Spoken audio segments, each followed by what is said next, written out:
Hey everybody, and thank you for tuning in to this episode where I review some news headlines and talk about some bells that start ringing every now and then when I do read news and what happens.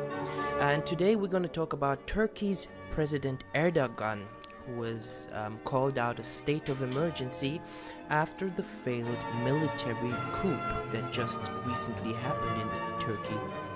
And there's some interesting details to note on this occasion. And what happened was that, a basic summary, that the military, in a time when Erdogan was said to be out of the country on a vacation, so the military overtook the country. And this coup, however, failed, and right now many people in different areas of government and civil works are being charged. So the article I began with is Turkey's Erdogan declares a state of emergency after a coup bid. And the question that many people ask, however, and it's the backdrop of this video, is that is Turkey a totalitarian country? Is it run in a totalitarian way? Or is it really acting how a democratic country or democratic nation would act? So some say that Turkey is making a major shift towards totalitarianism. And this is not just my opinion, but the opinion of some other people, which I will show you later. So anyway, in this article, it talks about how Erdogan has called out the state of emergency, and he's declared the state of emergency, and he's going to take steps to, he calls it, to purge the country of those people who pose a threat against democracy. And here's the question of what type of democracy is he actually speaking about? Because he says, quote, "The aim of the declaration of this state of emergency is to be able to take fast and effective steps against this threat against democracy, the rule of law, and rights and freedoms of our citizens." Freedoms of our citizens. So after the Turkish president declared the state of emergency, this has certain consequences, and these are the widening crackdown against the alleged conspirators of the failed military crackdown. So he's cracking down on everybody who he believes is was part of the coup, and it's going to last 3 months. And this state of emergency is basically allowing the government to take complete power and even bypass the judicial system and make laws. So it's allowing the government, apparently in his words, to take a swift and decisive measure against the alleged supporters of the coup. And yes, it is allowed under constitution what he's doing, but how convenient. There's been a coup, and a man who in Turkey has been trying to take power for a long time. I'm not saying it in a way of saying that he wanted to do something bad or he wanted to force his power, but for some reason, if we look at the past and some other articles that had been written, many people believed that the elections in Turkey were rigged back in 2015. So many people are of the opinion that one, possibly were the Turkish elections rigged.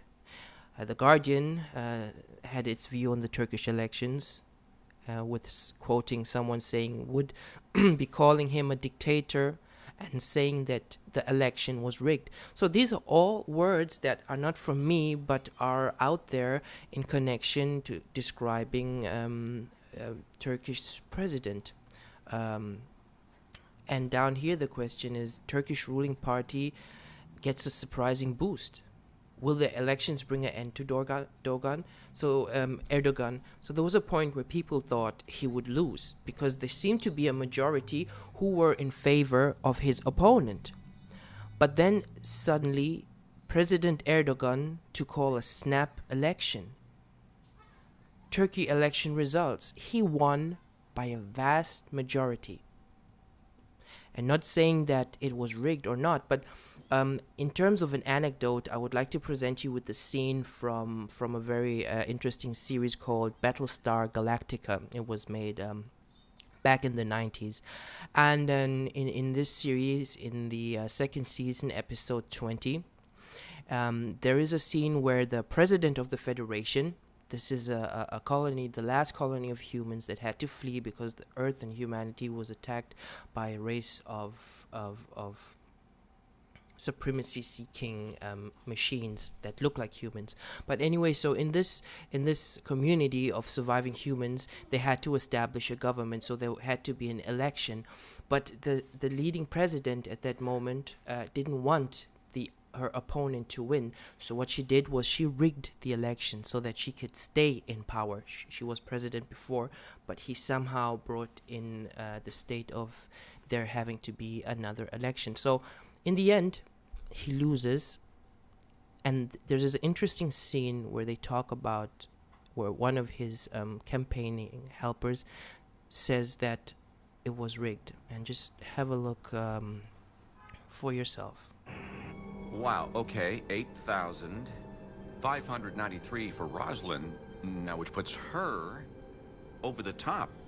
That's 24,265 for Laura Rosalind. Is that correct? And 22,366 for Gaius Baltar.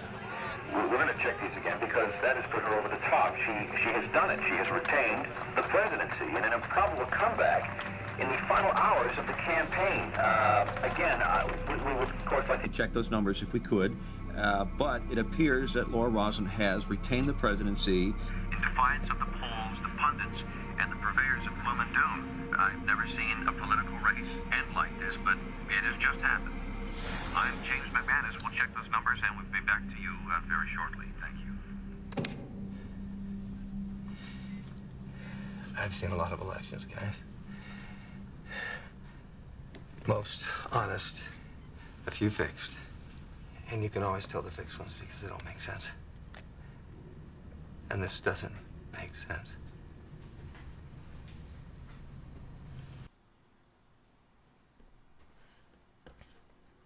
So back to the article. Emergency rule has been called out, and it will officially take effect after it's been published in the Turkish gazette. A gazette is an official publication organ for governments and organizations. So that's when something is published there, it's basically hear ye, and it's called out and will be put in state. And this will allow the president and his cabinet to bypass parliament. They can now pass laws, and they can limit or suspend the rights and freedoms as they deem necessary. Now remember, in the beginning we said that Erdogan's point of view and reason why he's doing this, he says the aim of the declaration of emergency is to be able to take fast and effective steps against this threat to our democracy. So, a threat against democracy. And he says further that it's not just a threat against democracy, but the rule of law and rights and freedoms of our citizens. However, the state of emergency at the same time will limit or suspend rights and freedoms of the people. So right now as well is a phase where he will be tested against his words. He will be tested against the backdrop of his words, morally and ethically. So I recommend, regardless of what the media says, be it Western or Eastern, when we look at this situation and subject, we should look at it against the backdrop of morality, of ethics, of truthfulness, benevolence, and tolerance, because those are principles on which democracy, in a sense, and human rights, democracy tries to follow human rights. Those are the foundations on which democracy is based. So we should judge what happens next against that backdrop.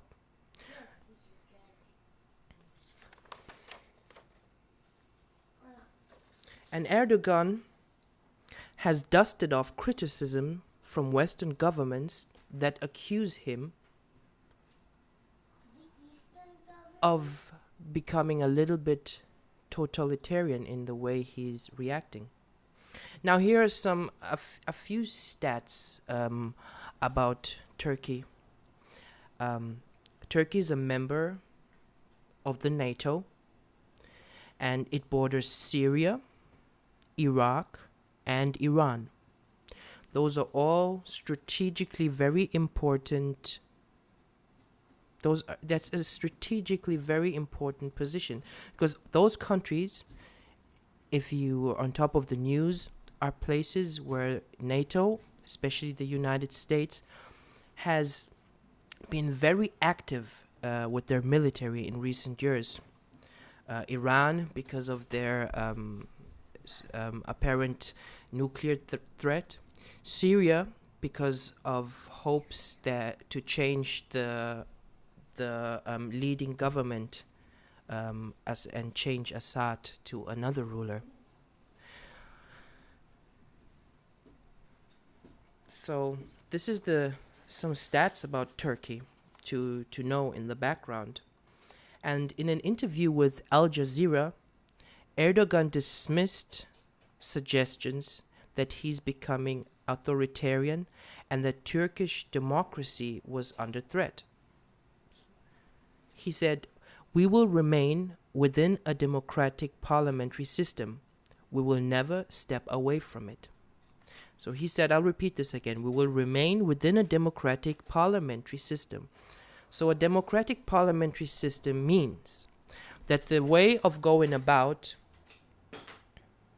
let's say someone commits a crime, the way of going about is hearing him and then judging upon the facts that you are presented and ruling in favor of him or against him.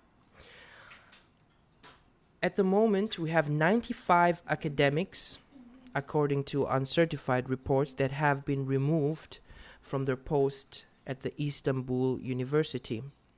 There are academics banned from traveling abroad, and because they present a risk of alleged coup plotters at university from fleeing. So he's banned a lot of academics from leaving the country because he believes that they are coup plotters, and so he doesn't want them to flee the inevitable justice that he has waiting for them. And this reminds me very much of how, I'm not saying this is the same, and I'm not saying Erdogan is anything or that this is what's happening to Turkey. I'm just saying that there are certain bells ringing in me, and there's an analogy in my mind between what's happening in Turkey and what happened in the beginning of the communism in China. They called out intellectuals to say their opinion about what they think about the system, and then based on that they systematically publicly defamed those who were against the communist ideologies, those who were against the system. And a term that Erdogan is using again and again and again is called purging. And purging was usually aimed at those who oppose the prevailing ideology of the totalitarian system, because we're talking about something radical. See, democracy doesn't really talk about things in such a radical way. It's usually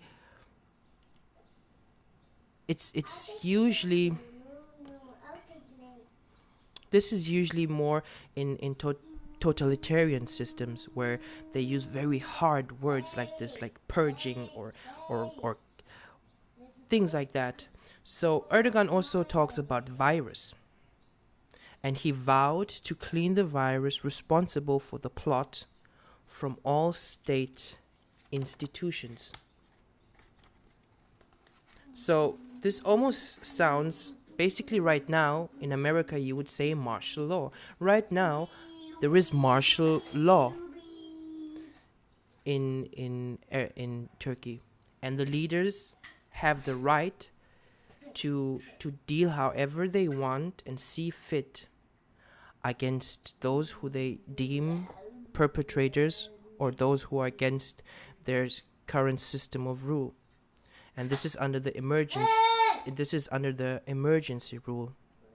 And I would like to play something for you, an example of what happened in China after the rulership was taken by the communists and a kind of totalitarian government system was established, and what happened to the way that the rules and the law were played out. In power make the law, but break it themselves. In implementing the law, the CCP officials only cleanse those holding opinions that differ from their own. They indulge themselves, playing with the law, instead of using it to discipline themselves. The law has become a stick used by the CCP to punish the people and the dissidents. This is in violation of heaven and humanity. Pretending to be righteous, the CCP legal regulations are, in fact, used to control the good people while protecting corrupt officials.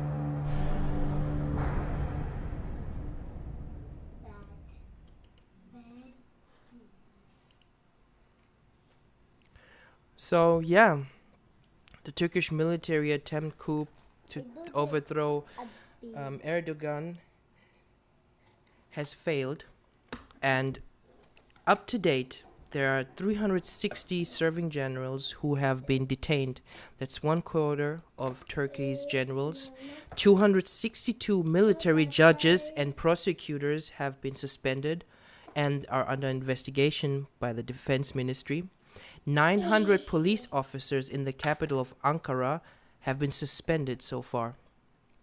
And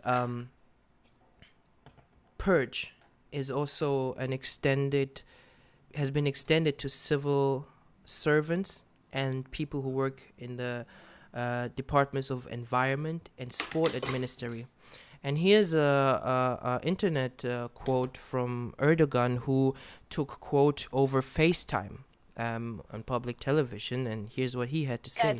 Erdogan saying that the coup attempt will not succeed. He says that the Turkish military coup plotters will pay a heavy price for this, and he says that those behind the coup attempt will face trial.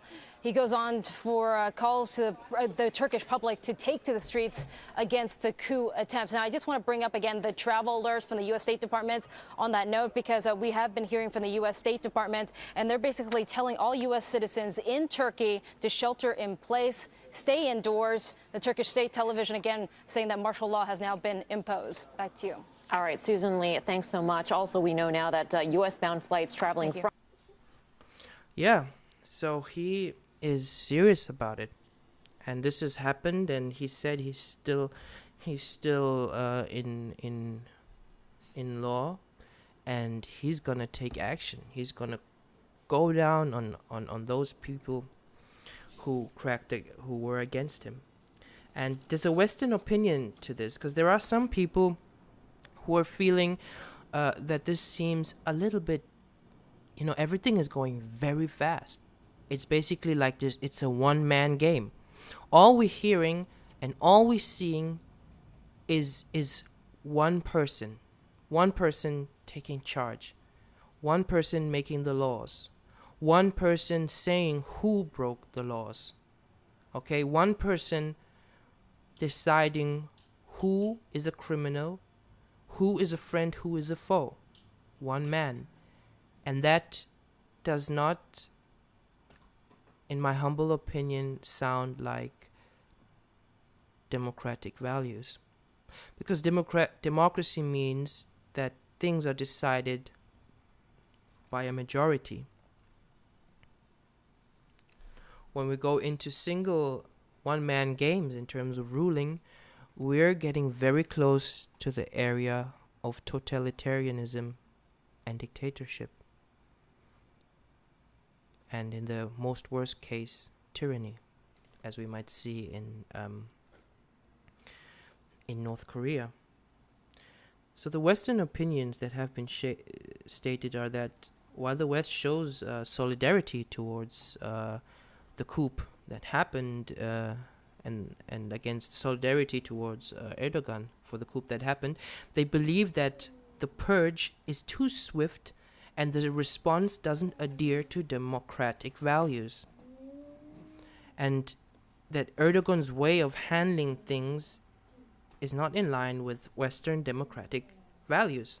So even though Erdogan, even though he claims that he declared the state of emergency and is taking all his steps against the threat, he's doing it because this is a threat against democracy, the rule of law, rights and freedoms of citizens.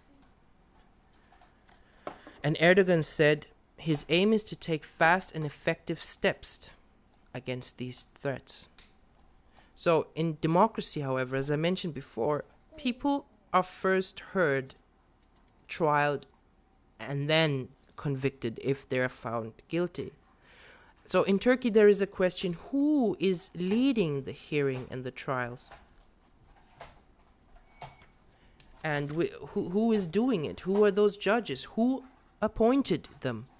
Were they appointed due to the merit of their virtue?